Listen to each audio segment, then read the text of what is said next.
Okay, my name is Lucy Louis, and I'm from the Okanagan Reserve in Vernon, although my address is Armstrong.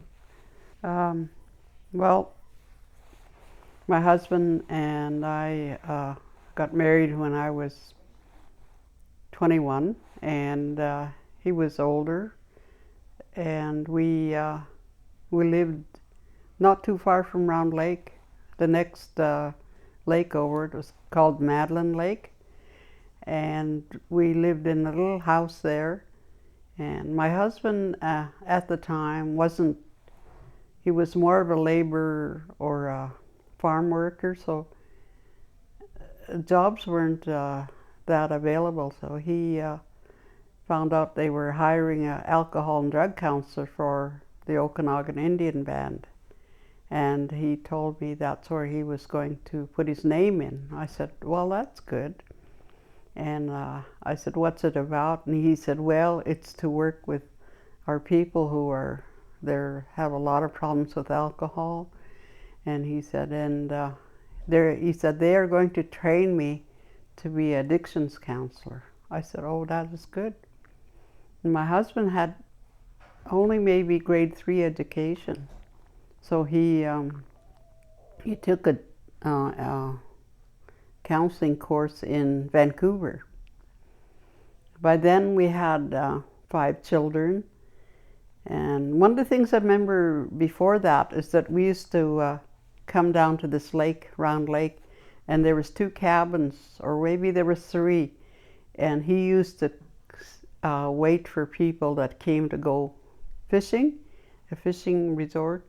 And he would go and he would rent out the boats through the band, the Okanagan Band, and we would sit around, and he would, just be there for people that came with their fishing license and went fishing.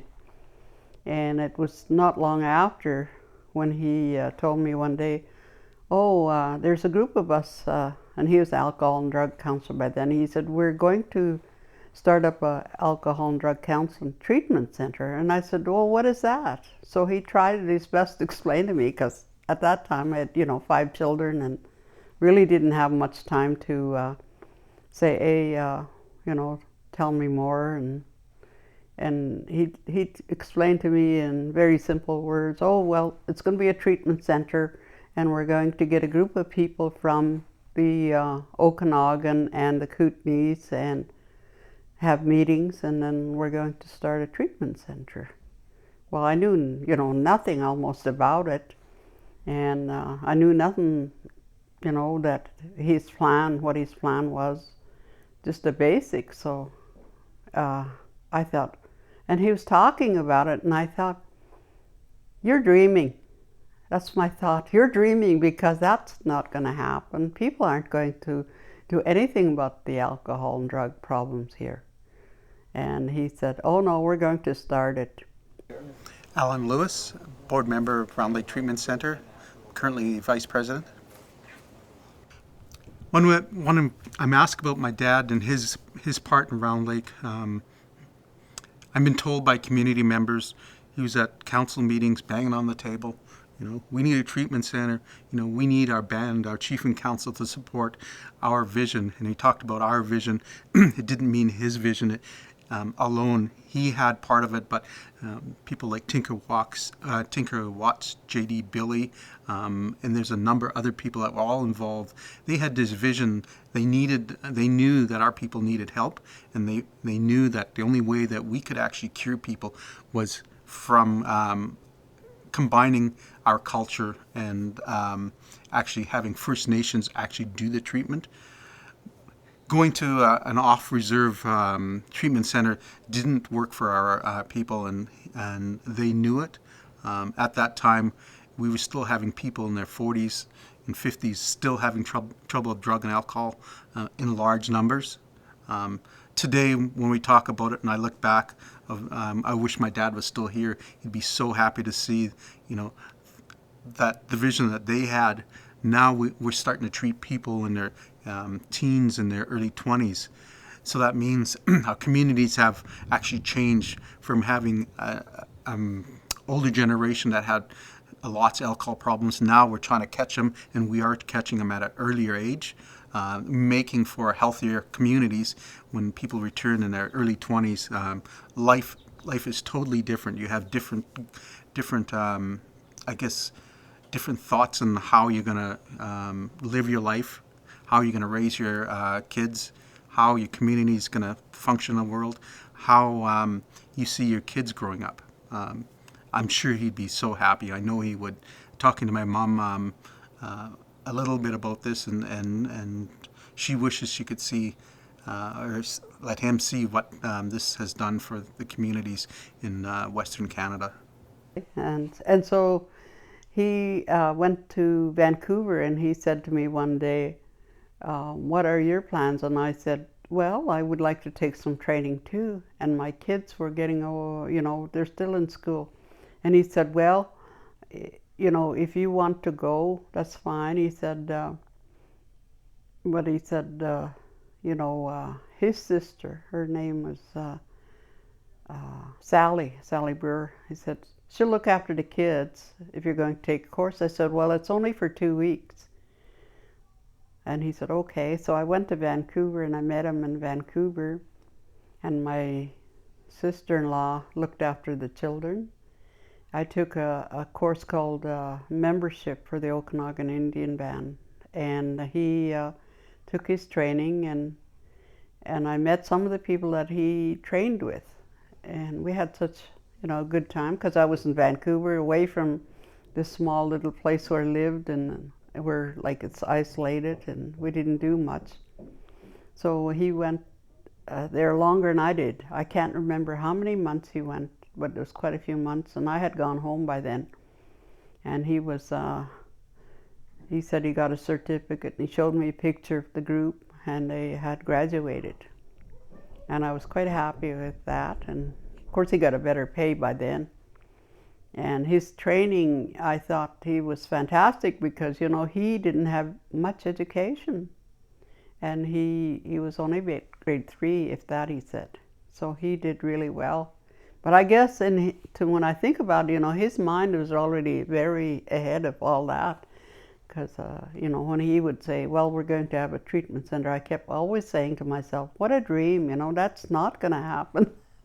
So when he told me one day, we're going to bring some trailers up here at Round Lake. I said, oh, because he had many, many meetings. And he said, we're going to bring a trailer. And he applied for the government to put a trailer unit here. And I believe he opened that in, I can't remember what year, before 1979, I believe. But he said,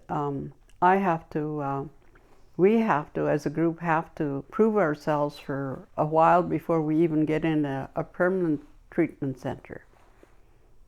So he said, I need your help once in a while to come and work with the clients that are coming in. I said, oh, okay.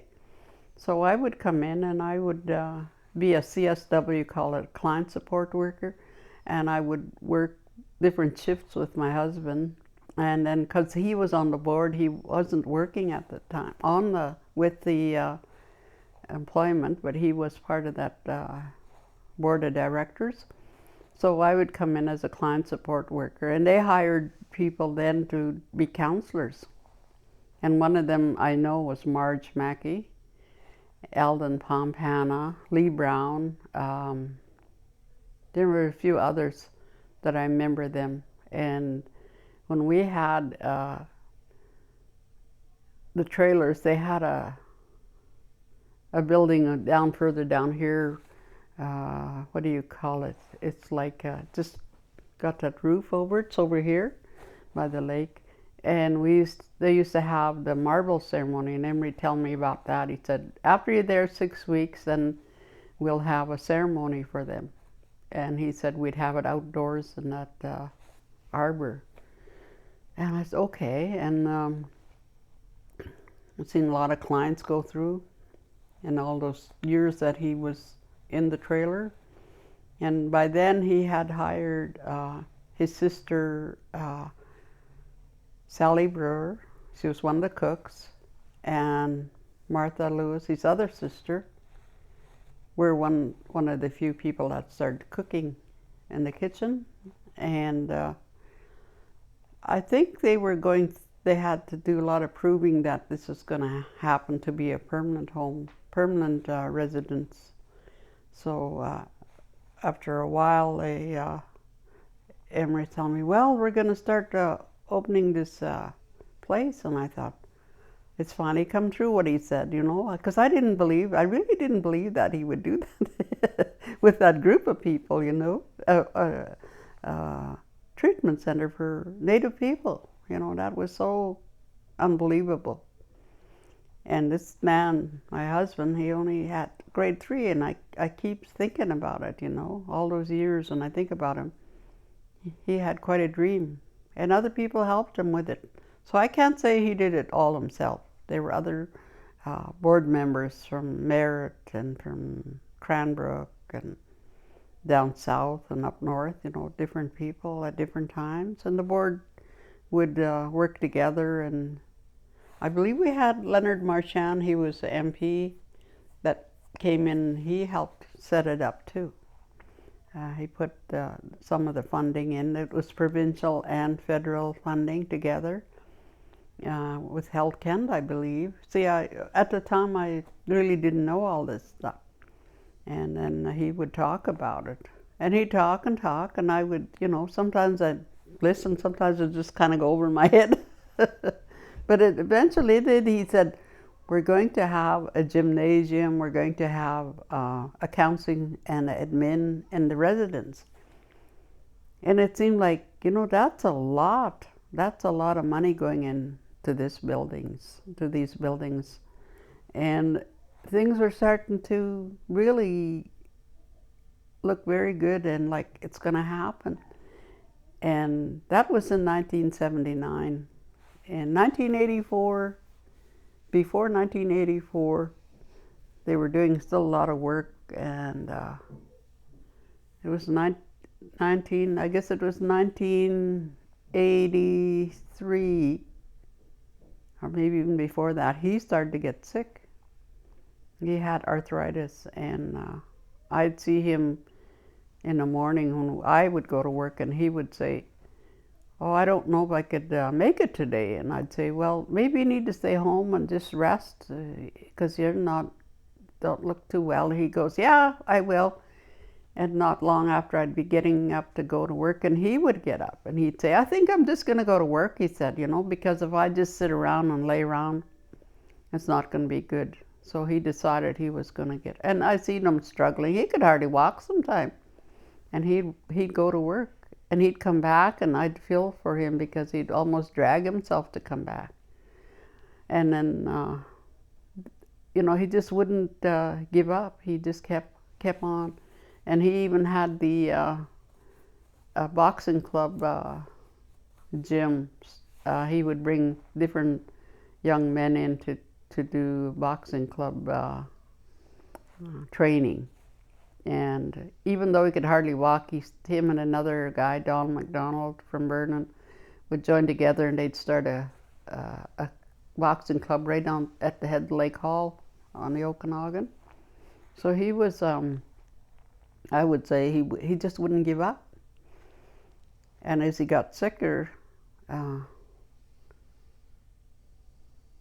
I was really, you know, feeling for him because I'd take my kids to their, they liked their sports. I'd take the girls to the gym, or we'd go to the powwows, just to keep the girls and the boys busy all the time.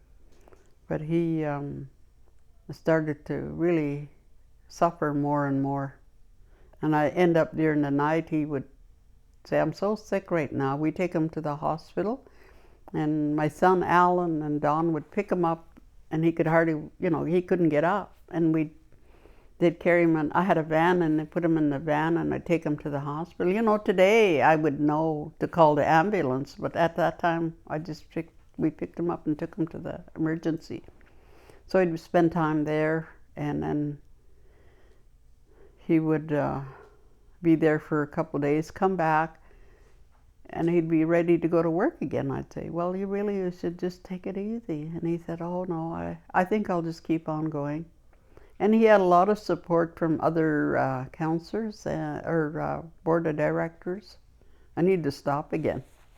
Well, I know when he got really sick, I have to feel like I have to finish that. He got really sick, and many times we took him to the hospital, and then finally the people that he worked with, the board and the people, the staff, whoever were around, they'd start having sweats for him. And they'd come and tell me, we're going to have a sweat for Emery, and we're going to have a 4-day sweat. And so they'd have sweats, and he would be at the hospital, and he'd say, oh, that's so good. I said, not only that, I said, you know what? He said, what? I said, they're going to build a gymnasium, and they're going to put it in honor of you. And he goes, no, they shouldn't do that. I don't need anything. I said, well, that's really good. I said, because, all the work you've done. He said, oh, well, only if they want it. He said, but I don't want I don't want anything for just to help people. And when I think, when all these people were here on one of his anniversaries, there were so many people here happy to know that he was here, to start the center. But not long after he passed away, and I think the year after, there were a lot of people here in honor of him. And I remember being there and not being able to get up and talk, and I wanted to say something, but my heart was so heavy. But I know today he would be quite happy, just seeing the treatment center the way it is now, and all the work that he did with other people, that he made this place known all over. And I see pictures of, when he had the groundbreaking ceremony, when they walked down here to Round Lake, and there was pictures of them walking down, planning where they were going to have this place. And I think it was J.D. said, Emery had said, I know where it's going to be. And he came here and showed them this place. And I believe that was the start of that dream of coming here. And we were all happy that it was going to be here. So I think that he would be quite happy, because now Alan, my son, is on that board. And Sherry, my daughter, worked there also, and Sean Louis, they worked here. I believe Al was part of the building of this building too. He was a young trainee in the carpentry. So it's good to see Al here, my son, and he's helped his dad move forward to that. And my grandchildren today, my great-grandchildren are dancing at Round Lake today. That was so awesome. I was so happy to see that, and Fallon, Alan's daughter, said, she said to me, I used to come here and dance too. I remember that. I said, yeah, I do too. So yeah, this place really has made a good recovery for treatment. I think about Emery quite often, and I think all the people that he didn't have that education, but he sure knew his dream. Sorry, just gotta stop again.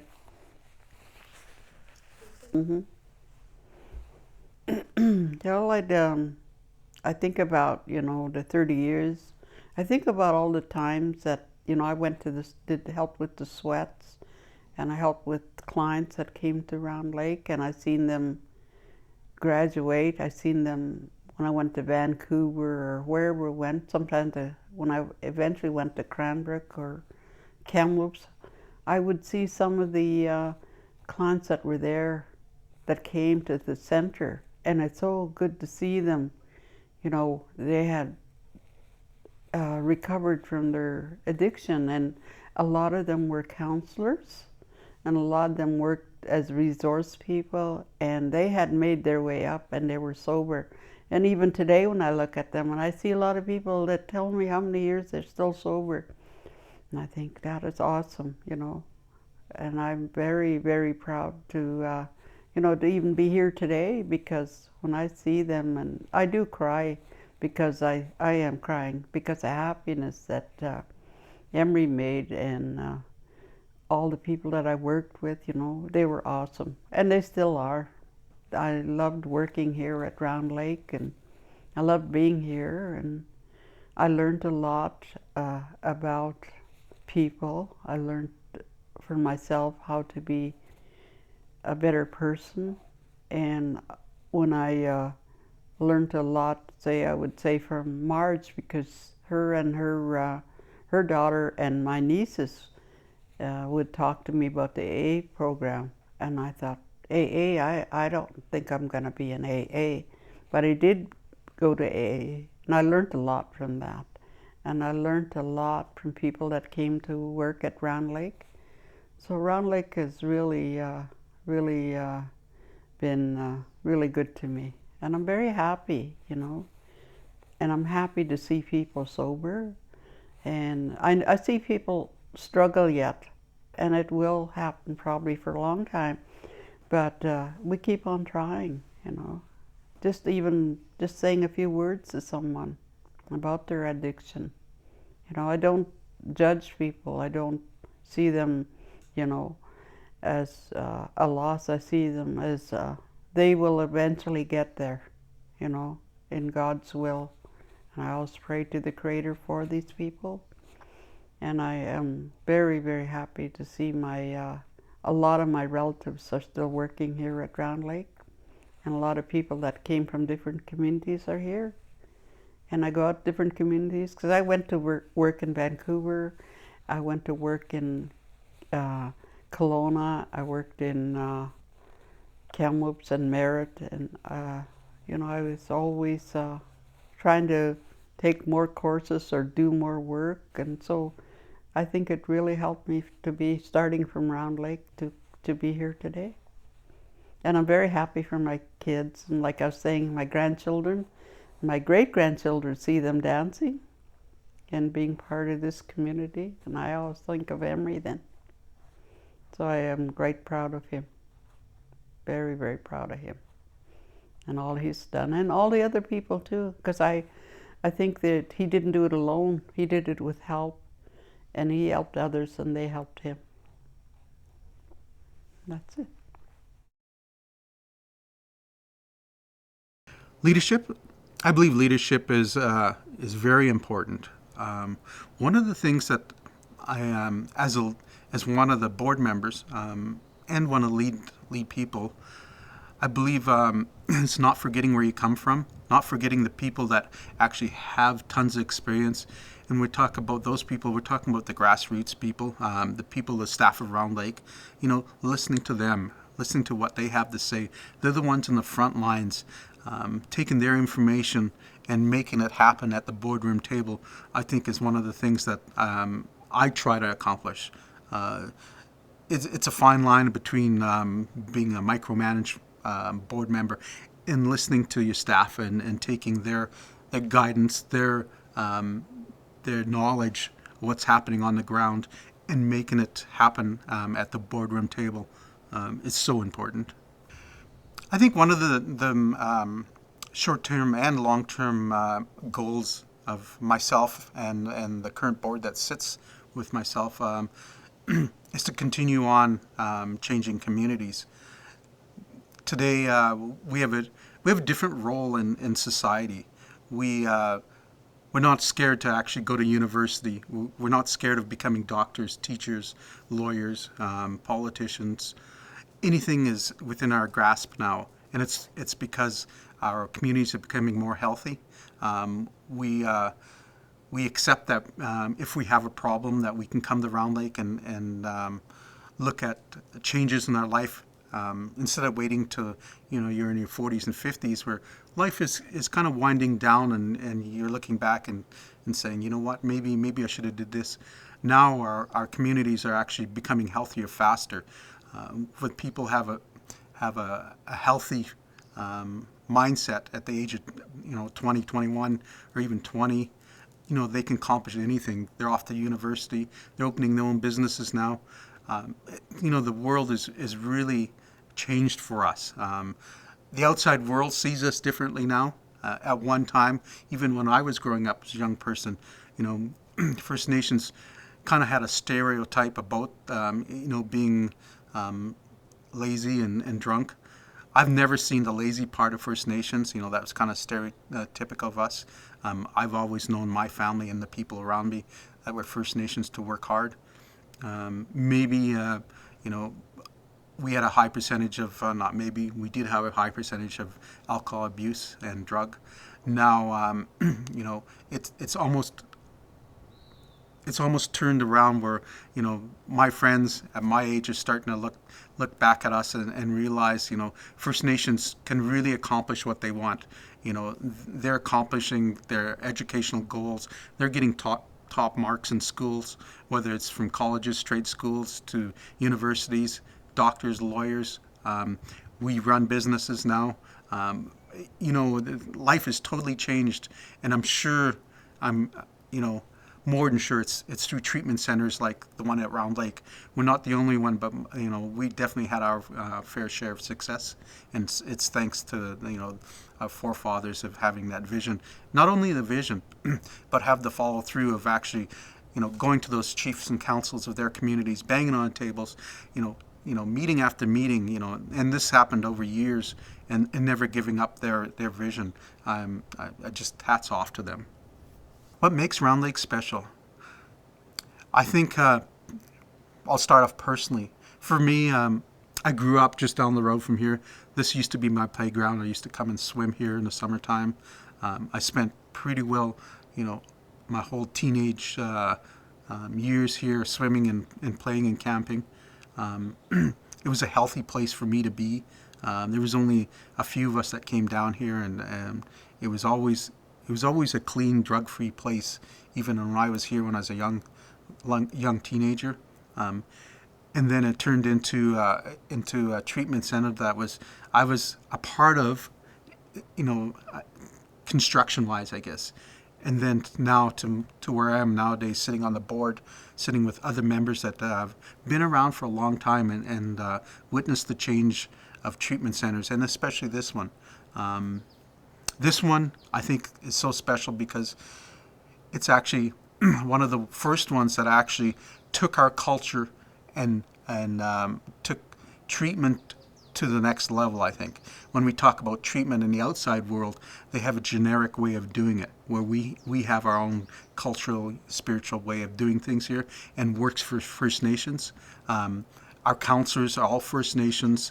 They all have an understanding what their community needs, not only from the Okanagan, Shuswap, everywhere in British Columbia, Alberta, the territories, and as far as Saskatchewan.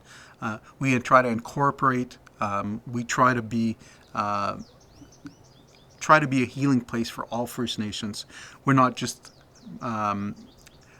not an Okanagan nation place to heal.